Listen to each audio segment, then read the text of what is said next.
नमस्कार। एक सवाल है जो शायद हम सबके मन में कभी ना कभी ज़रूर आता है।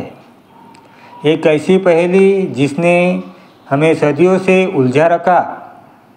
आज हम मानव धर्म के दर्शन के जरिए उसी सवाल का जवाब ढूंढने की एक कोशिश करेंगे। तो सवाल यह उठता है कि अगर भगवान एक है तो फिर हम इंसानों ने इतने सारे धर्म, इतनी जातियाँ और इतने अलग अलग रास्ते क्यों बना लिए हैं? आखिर इतना बंटवारा और इतनी उलझन क्यों है? चलिए देखते हैं कि हमारा स्रोत ग्रंथ इस बारे में क्या कहता है। इस पूरे विषय को समझने के लिए हम एक सफ़र पर चलेंगे जिसके 5 पड़ाव होंगे। हम शुरुआत करेंगे दैविक योजना से, फिर धर्मों की भूल भुलैया को समझेंगे और आज के समय के संकट को देखेंगे और फिर जानेंगे कि मानवता के लिए रास्ता क्या है और एकता की शिक्षाएं क्या कहती है। तो सबसे पहले हमें कहानी की बिल्कुल शुरुआत में जाना होगा, यानी सृष्टि की शुरुआत में स्रोत ग्रंथ के मुताबिक इंसान को बनाने का एक बहुत खास मकसद था, लेकिन उसी के साथ एक बुनियादी समस्या भी जुड़ी थी। देखिए, जब ईश्वर ने ये दुनिया बनाई तो उन्होंने सभी जीव जंतुओं में से इंसान को एक बहुत ही खास तोहफा दिया। वो था बुद्धि, यानी सोचने समझने की शक्ति।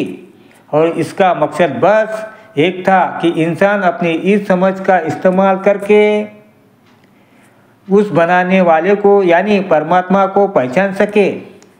लेकिन कहानी में एक पेच है। इंसान को बुद्धि तो मिली, पर उसके साथ साथ अहंकार, मोह और माया जैसी चीज़ों भी मिली। और बस यही से इंसान की असली संघर्ष शुरू होता है। एक तरफ है ईश्वर को खोजने की ताकत और दूसरी तरफ है दुनिया की वो चीज़ें जो उसे रास्ते से भटकाती है। तो आप देखते हैं कि समय के साथ कैसे वो एक परम सत्य कई अलग अलग रास्तों और धर्मों में बढ़ गया और एक तरफ की भूल भुलैया बन गई। इस बदलाव को समझने के लिए हमें 4 युगों के चक्रों को देखना होगा। कहानी शुरू हुई सतयुग से, जो सच्चाई का दौर था। फिर धीरे धीरे त्रेता युग, द्वापर युग में गिरावट आती गई और आज हम कलयुग में हैं, जिसे संघर्ष और भ्रम का युग माना जाता है। यानी जैसे जैसे समय बीता, इंसानियत सच्चाई से दूर होती चली गई। हाँ, यह सच है कि समय समय पर दुनिया को रास्ता दिखाने के लिए महान गुरु और पैगंबर आए। उन्होंने सिखाया तो उसी एक ईश्वर के बारे में, लेकिन वक्त के साथ साथ उनकी शिक्षाएं अलग अलग धर्मों में बढ़ गई और विडंबना देखिए, जो संदेश दुनिया को जोड़ने के लिए था वो बंटवारे की एक जगह बन गई। अब इसे बंटवारे का एक सबसे बड़ा उदाहरण देखिए। हिंदू धर्म में 36 करोड़ देवताओं की बात कही जाती है। जरा सोचिए,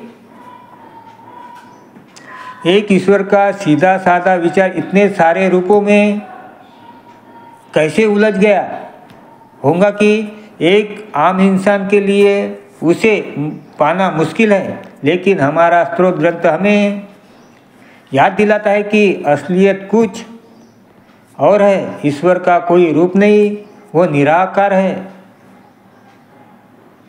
और उसे पाने का रास्ता किसी बाहरी पूजा पाठ या कर्मकांड से नहीं, बल्कि सत्य, धर्म, नीति जैसे भीतरी गुणों से होकर जाता है।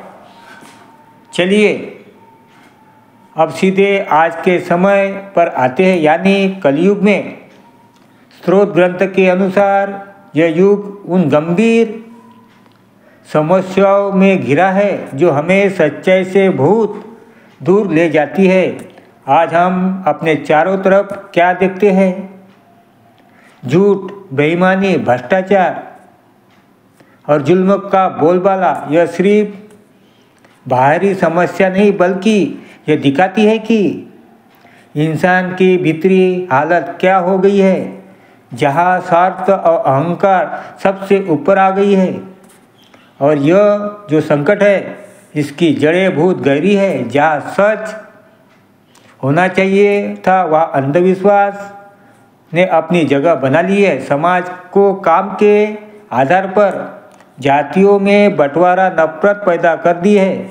और सबसे खतरनाक, कुछ ढोंगी गुरु लोगों ने की मजबूरी और दुख का फायदा उठाकर उन्हें गुमराह कर रहे हैं और बाहरी मूर्ति पूजा को ही सब कुछ। यह लाइन देखिए, यह समस्या की जड़ पर सीधा वार करती है। इन झूठे गुरुओं ने लोगों के मन में यह बात बिठा दी कि मोक्ष या शांति सिर्फ उन्हीं के जरिए मिल सकती है। इस तरह उन्होंने लोगों को ईश्वर से नहीं बल्कि खुद से जोड़ लिया। कहते हैं ना, जब रात सबसे घनी होती है तभी सुबह होने वाली थी। स्रोत ग्रंथ के अनुसार ऐसे ही गहरे संकट के समय मानवता को रास्ता दिखाने के लिए एक मार्गदर्शक का आगमन होता है। यह एक तरफ का चक्र है। जब दुनिया में झूठ और अधर्म बहुत ही ज़्यादा बढ़ जाता है तो ईश्वर सच्चाई को फिर से स्थापित करने के लिए एक महापुरुष को भेजते हैं जो भटके हुए इंसान को सभी रास्ता दिखाते हैं। और इसी मोड़ पर हमें मानव धर्म का रास्ता दिखाया जाता है, एक ऐसा समाधान जो इन सभी समस्या को खत्म करके एकता की बात करता है। तो आखिर यह मानव धर्म है क्या? आसान शब्दों में समझे तो महान त्यागी बाबा जुमदेव जी की ने स्थापित किया। यह कोई नया धर्म नहीं बल्कि मानवता का धर्म है। इसका मूल सिद्धांत बहुत ही सरल है। ईश्वर एक है और वो किसी मंदिर, मस्जिद या चर्च में नहीं बल्कि हर जीव के अंदर एक जीवित शक्ति, एक चैतन्य शक्ति के रूप में मौजूद है। यहाँ एक बहुत बड़ा फर्क समझना जरूरी है। देखिए, एक तरफ है मूर्ति पूजा जिसका सारा ध्यान बाहरी रिचुअल्स यानी कर्म कांडों पर होता है।